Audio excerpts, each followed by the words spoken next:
Bunge la Lungalunga, kaunti ya Kwale, wanaitaka serikali ya kaunti hiyo kutunga sheria za kudhibiti kamati za usimamizi wa miradi ya umma. Wakizungumza na wanahabari katika eneo hilo, wakazi hao wanasema ukosefu wa sheria hiyo unaathiri pakubwa juhudi za kufuatilia utekelezwaji wa miradi hiyo. Aidha, wametaka wote waliochaguliwa kuhudumu kwenye kamati hizo kulipwa marupurupu yao ili kuimarisha utendakazi. Haya yanajiri baada ya shirika moja la kijamii kuhamasisha wakazi kuhusu majukumu ya kamati zenyewe.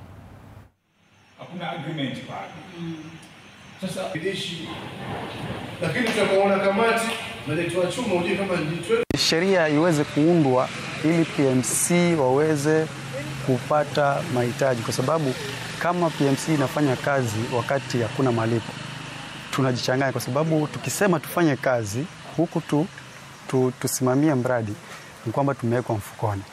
Kwa hivyo ni patengenezwe sheria ambayo inaweza kumguide PMC aweze wakiwa wako na duty, huyu anaenda anapata chochote, huyu anaenda anapata chochote. Kwa hivyo hiyo sheria ikiwekwa, mimi ningeomba iwekwe ili tuweze kufanya kazi na bidii. Katika PMC kuwe kuna wapatwe kipaumbele ili kuwa kuna kitu chenye wanasaidika, kwa sababu pia wana majukumu yao nyumbani. Hawezi kuja kwa ground alafu tena warudi tena nyumbani wafanye majukumu yao, na kule pengine umetoka nyumbani kutoka asubuhi mpaka jioni, ukirudi hakuna kitu chenye unapata. Kwa hiyo mimi changu tunasisitiza PMC pia wapate kipaumbele kwa upande mwingine tena pia. Kuna clear guidelines ambazo zitatuwezesha kama PMC aweze kuwa anajua ataendelea vipi. Kwa upande wa kuna mambo ya 10% hayako clear.